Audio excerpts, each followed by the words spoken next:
নমস্কার দর্শক বন্ধুরা, ওশিয়ানাইট মেডিকেল সার্ভিসেস ইউটিউব চ্যানেলে আপনাদের সকলকে স্বাগত। আজকের টপিক হচ্ছে ভিটিলিগো। আগে নিশ্চয়ই শুনেছেন। আজকে এই বিষয়ে চর্চা করার জন্য আমাদের সাথে আছেন ডক্টর প্রতীক দে, কনসালটেন্ট ডার্মাটোলজিস্ট। নমস্কার স্যার। তো প্রথমেই আপনার থেকে জেনে নেব যে এই ভিটিলিগো শব্দটার মানে কি।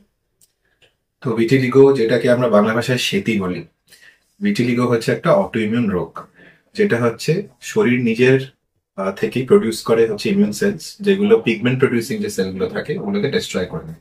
অ্যাজ এ রেজাল্ট ওখানে সাদা প্যাচ গুলো হয়ে যায়।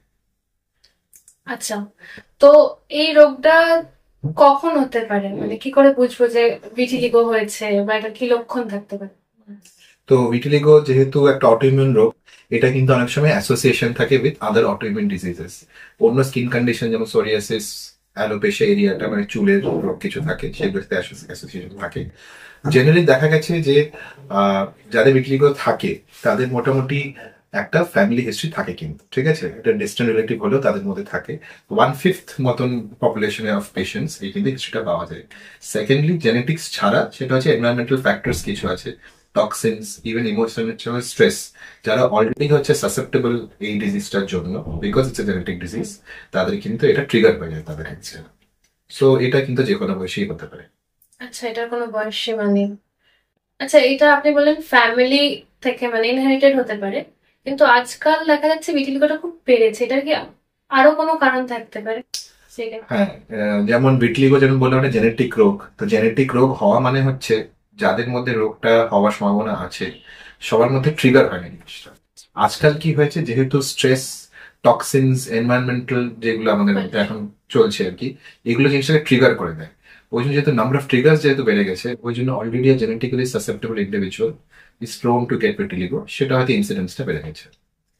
তো আপনারা জেনে নিলেন ভিটিলিগো কেন হয়ে থাকে। আপনারা যদি ডার্মাটোলজিস্ট প্রতীক দের সাথে সরাসরি যোগাযোগ করতে চান, স্ক্রিনে দেওয়া নাম্বারে কন্ট্যাক্ট করুন। আচ্ছা, এবার ভিটিলিগো তো শুনলাম কেন হয়ে থাকে। অনেকের ধারণা এটা ছোঁয়াচে, একজনের থেকে আরেকজনের পাস হতে পারে, সেই ক্ষেত্রে আপনার কি বলবেন? সো এটা তো একটা খুবই সেন্সিটিভ ম্যাটার আমার মনে হয়, বিকজ ভিটিলিগো এমন একটা জিনিস, সেটা অনেকটা ইম্প্যাক্ট থাকে যত না ফিজিক্যাল আমাদের শরীরের উপর, তত কিন্তু মেন্টাল ইম্প্যাক্টও থাকে এটা। ফার্স্টলি যেটা হচ্ছে, যেহেতু এটার ব্যাপারে সবাই খুব একটা অ্যাওয়্যার নয়, অ্যাওয়ারনেস ক্রিয়েট করা আমাদেরই দায়িত্ব এটার ব্যাপারে। এটা কিন্তু একটা ছোঁয়াচে রোগ একদমই নয়। ছোঁয়াচে রোগ না হওয়ার ফলে এরকম ও হয়, যাদের ধরুন সেতি রোগ হয়েছে তাদেরকে হচ্ছে একদম কমপ্লিটলি আইসোলেট করে দেওয়া হয়। ইভেন অফিসে জব অপরচুনিটিস অনেকেরই অনেক কিছু মিস হয়ে যায় এটার জন্য। But it is a very treatable condition, এটা মাথায় রাখতে হবে। আর সেটা লোককে বোঝানো দরকার, আই থিঙ্ক, যে ভিটিলিগো যে ছোঁয়াচে নয়, এটা ফ্যামিলিগতভাবে রান করতে পারে, বাট সেটা হলেও এটাকে ট্রিট করা যায়, এটা বোধহয় লোকের জানা দরকার আমি মনে করি। তো এই পুরো ভিটিলিগোর কনসেপ্টটা, যেটা লোকে ভাবে যে দাগ হয়ে যাচ্ছে আর যাবে না, এটা কিউরেবল? এটা ট্রিটেবল, কিউরেবল। তার জন্য যদি এরকম লক্ষণ মনে হয় হচ্ছে, আমার মনে হয় একদম সার্টিফাইড কোনো স্কিন ডক্টরকে দেখিয়ে নেওয়া দরকার। বিকজ যে কোনো সাদা দাগে কিন্তু ভিটিলিগো নয়, সাদা দাগের কিন্তু অনেকগুলো কজ হতে পারে। কিছু হলেই ফার্স্টেই লোকের মাথায় চলে যায় ভিটিলিগো হচ্ছে এটা। সো অন্য অনেক কন্ডিশন থাকে যেগুলো ভিটিলিগো নয়, তো সেটা আমরা ডাক্তার দেখিয়ে সেটা সেটা আইডেন্টিফাই করে নেওয়া ইজ এসেনশিয়াল।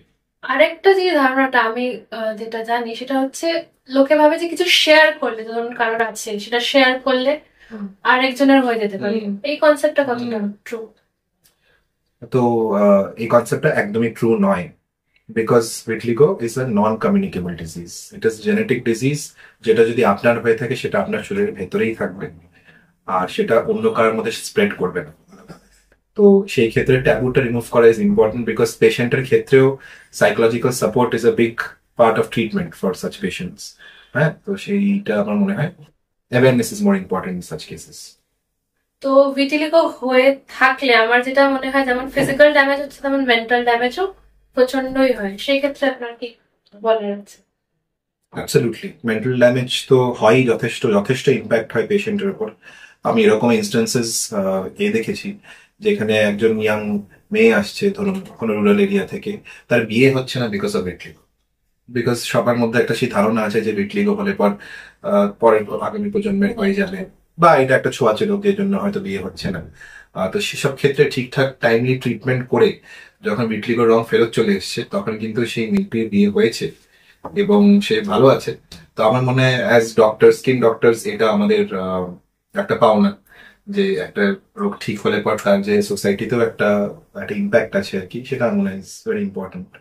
আচ্ছা, একটা শেষ প্রশ্ন করে এই পর্বটা শেষ করবো, সেটা হচ্ছে একবার হলে কি এটা আবার হতে পারে? এটা কি রিল্যাপসের টেন্ডেন্সি আছে?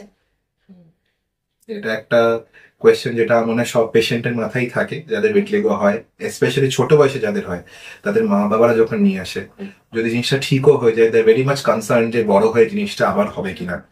বিকজ সেই আবার চাকরির ক্ষেত্রে বা যে কোনো সোশ্যাল ইন্টারাকশনের ক্ষেত্রে আর কি এই জিনিসটাতে ইম্প্যাক্ট থাকে। আমি সেই ক্ষেত্রে বলবো একবার যদি ভিটলিগোর অনেক তো ভ্যারাইটি হয়, তার মধ্যে কিছু কিছু ভ্যারাইটি আছে যেগুলো একবার হলে সারতে চায় না, আবার ম্যাক্সিমাম ক্ষেত্রে কিন্তু জিনিসটা সেরে যায়। কিন্তু পেশেন্টের ক্ষেত্রে একটু ভিজিলেন্ট থাকা দরকার, বিকজ এই জিনিসটা আবার যে ফিরে আসবে না সেটা কিন্তু প্রেডিক্ট করা যায় না। তো যদি সেরকম মনে হয়, আমার মনে হয় একজন ডক্টরকে কনসাল্ট করে সেরকমই একটা ওষুধের রেজিমেন্টে থাকা উচিত, যাতে জিনিসটা রেকারেন্সটা আবার না হয়। তো দর্শক বন্ধুরা, আজকে এই পর্যন্তই।